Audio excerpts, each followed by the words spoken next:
Cześć, w dzisiejszym materiale testuję dla Was kolejny monitor dla graczy. Jest to dokładnie model Philips Momentum z technologią Ambiglow i jak możecie zobaczyć po mojej prawej stronie, mam już trochę tych monitorów do recenzji, więc jeżeli jesteście zainteresowani innymi modelami, jeszcze sprzed czasów, zanim zacząłem ponownie publikować recenzje na YouTubie, zachęcam do odwiedzenia bloga i przygotowałem dla Was cały dział poświęcony właśnie sprzętom dla graczy. Zapraszam do dzisiejszej recenzji. W dzisiejszych czasach monitory komputerowe nie tylko umożliwiają pracę i rozrywkę, ale także oferują zaawansowane technologie, które podnoszą jakość wyświetlanego obrazu. Jednym z takich nowoczesnych urządzeń jest właśnie testowany dzisiaj monitor, który łączy w sobie kilka ciekawych rozwiązań. Philips Momentum wyposażony jest w panel typu Nano IPS, który pozwala osiągnąć bardzo dobrą reprodukcję kolorów i głębokie kontrasty. Testowany monitor ma ekran o przekątnej 27 cali i obsługuje rozdzielczość 3840 na 2160 pikseli. Monitor oferuje szeroki zakres opcji podłączenia, w tym HDMI 2.1, DisplayPort 1.4 oraz USB-C. Jeżeli zdecydujemy się na połączenie HDMI lub DisplayPort, otrzymamy odświeżanie na poziomie 144 Hz. W przypadku USB-C wynosi ono 120 Hz. Dla graczy czas reakcji monitora to kluczowa cecha. Tutaj mamy do czynienia z 1 milisekundowym czasem reakcji, co eliminuje efekt smużenia obrazu podczas dynamicznych scen w grach. Ponadto niewielkie opóźnienie wejścia sprawia, że akcje reagują na ruch myszki lub kontrolera natychmiastowo. Pomocne w tym temacie są również dodatkowe ustawienia wbudowane w monitor.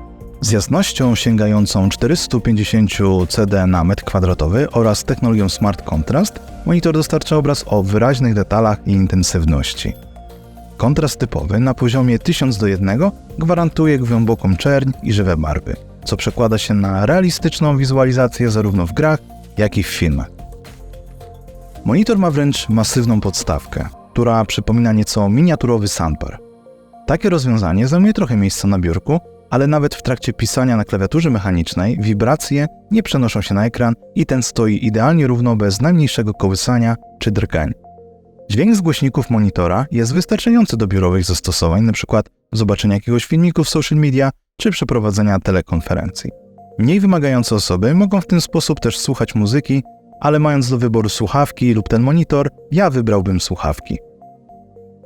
Philips Momentum ma dość sporo możliwości ustawień, ale sam kontroler znajdujący się z prawej strony obudowy bywa mało responsywny. To, co nie spodobało mi się w pierwszej kolejności, to szybkość uruchamiania tego monitora. Nigdy nie spotkałem się jeszcze z ekranem, który po przejściu w tryb oszczędzania energii, czyli np. gdy odejdziemy na chwilę od komputera i ekran się wygasi, potrzebuje nawet 10 sekund, by wybudzić się ponownie. Jest to strasznie irytujące. Jeżeli słuchacie muzyki przez monitor i on przejdzie w tryb oszczędzania energii, muzyka automatycznie zostanie odcięta i nie zmienimy tego w żaden sposób. Druga rzecz, która mi się nie spodobała, to Ambiglow. Spodziewałem się, że Philips, znany z technologii Ambilight, popisze się tutaj również w przypadku Ambiglow. Nic bardziej mylnego, a Ambiglow to technologia stworzona przez Philipsa, która polega na tworzeniu otoczenia świetlnego wokół telewizora. Idea za Ambilightem polega na emitowaniu światła z tylnej części urządzenia w kierunku otaczającej je powierzchni, np. ściany, a to powoduje, że wizualnie ekran wydaje się większy i bardziej otoczony. Efekt ten ma również na celu dostosowanie światła emitowanego przez telewizor do obrazu na ekranie, co może poprawić jakość oglądania i uczynić doświadczenie bardziej imersyjnym. W ten sposób to, co widzisz na ekranie, jest również niejako rzutowane kolorem na ścianę za nim. A dlaczego jestem zawiedziony w przypadku Ambiglow? Ta funkcja kompletnie się nie sprawdza. W trybie śledzenia ekranu podświetlenie reaguje z dość dużym opóźnieniem i każda zmiana absolutnie nie jest płynna, a wręcz mocno skokowa. Przeskakując między otwartymi kartami w przeglądarce, szybko się zniechęciłem. Oglądając testowe filmy, moja niechęć się tylko pogłębia, opóźnienie jest tak duże, że często ekran wyświetla już coś innego, niż jest wyświetlane na ścianie za nim. Jest to zupełnie bez sensu. Podobnie kolor podświetlenia, który wyraźnie w tym trybie ciągnie w odcienie niebieskiego i ogólnie ma chłodne kolory, co w niczym nie przypomina tego, co jest aktualnie na monitorze. To jest po prostu bez sensu. Na szczęście mamy możliwość zmiany tych ustawień, np. na reakcję koloru na dźwięk. Tutaj też zaskoczenie. Łącząc się za pomocą DisplayPort i odtwarzając muzykę przez monitor, podświetlenie po prostu w tym trybie nie działa wcale. Zmieniając źródło dźwięku na inne, również się nic nie działo. Wśród innych ustawień mamy również świetliste niebo, pulsowanie czy ruch. Ruch jest za to bardzo skokowy i rozprasza. Ostatecznie zdecydowałem się na świetliste niebo, co uruchamia sekwencję odtwarzania różnych kolorów losowo i to na różnych częściach podświetlenia, I tutaj co ciekawe, pojawiają się w końcu kolory, których nie mieliśmy w trybie np. śledzenia tego, co jest na ekranie. A jak monitor sprawdza się w grach? W przypadku gier w tym przedziale cenowym nie masz tak specjalnie do czego się przyczepić. Obraz jest płynny i ostry, a to w tym przypadku dwie najważniejsze rzeczy. No i przyszedł czas podsumowania. Czy Philips Momentum Ambiglow jest monitorem, który warto kupić?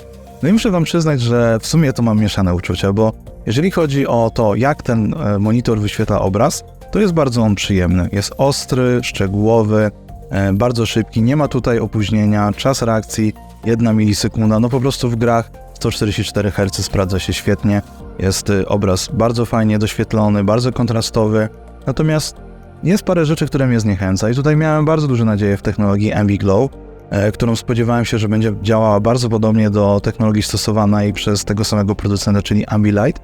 No i muszę przyznać, że jeżeli miałbym kupić ten monitor tylko i wyłącznie ze względu na Ambiglow, to bym tak nie zrobił, bo ta funkcja nie sprawdza się w ogóle i generalnie wszystkie te dodatki typu śledzenie dźwięku, śledzenie obrazu, czy jakieś delikatne fale bardziej rozpraszają niż pomagają i nie chodzi tutaj o własne preferencje, tylko no tutaj te animacje są skokowe, kolory nie przypominają niczego, co jest na przykład wyświetlane aktualnie na ekranie, no po prostu nie przypadło mi to do gustu. Więc jeżeli miałbym tylko i wyłącznie to wziąć pod uwagę, to nie kupiłbym tego monitora. Jeżeli bym to pominął, a wziął pod uwagę to, jak sprawuje się w grach, w pracy codziennej czy przeglądaniu internetów, to tak, bardzo fajny monitor, nie jest aż taka wygórowana jego cena, natomiast jest kilka rzeczy, które mi się nie podobają. No, podstawka jest dosyć masywna, która ogranicza jednak tutaj miejsce na biurku, również na klawiaturę, więc tutaj już jest jakiś problem z umiejscowieniem na biurku i wiąże się to z tym, że będziemy musieli trochę reorganizować miejsca naszego komputera. No i też ta responsywność. Ten przycisk dosyć wolno działa, czasami szybciej, czasami wolniej, ale ogólne wrażenia są dosyć średnie. Natomiast niezrozumiałe dla mnie jest to, jak bardzo dużo czasu potrzebuje monitor na wybudzenie się. Ja często akurat odchodzę od komputera, idę, nie wiem, zrobię sobie herbatę, porozmawiam gdzieś przez telefon, no i jak przychodzi w tryb oszczędzania energii, no to naprawdę ponad 10 sekund potrzebuję od momentu, kiedy poruszamy myszką do tego, żeby obraz się wyświetlił na ekranie. Dla mnie to jest po prostu, nie spotkałem się jeszcze z tak dużym opóźnieniem i to przeczy całej tutaj tej opcji responsywności i tego, jak szybko działa ten monitor. Jeżeli macie jakieś pytania poświęcone właśnie tutaj Philips Momentum, zadawajcie je w komentarzach, chętnie udzielę wam odpowiedzi, jeżeli będę oczywiście znał na nie odpowiedzi. Jeżeli chcecie dowiedzieć się więcej, przejrzeć specyfikację techniczną, zobaczyć zdjęcia ekranu, to zapraszam na bloga, gdzie tutaj poświęciłem troszeczkę więcej miejsca niż w materiale wideo, a do zobaczenia również w kolejnym materiale. Zachęcam was do subskrypcji, jeżeli jeszcze tego nie robicie, i zostawieniu lajka, zawsze pomoże to algorytmowi pokazać ten materiał większej ilości osób. Dzięki i do zobaczenia w kolejnym materiale. Cześć!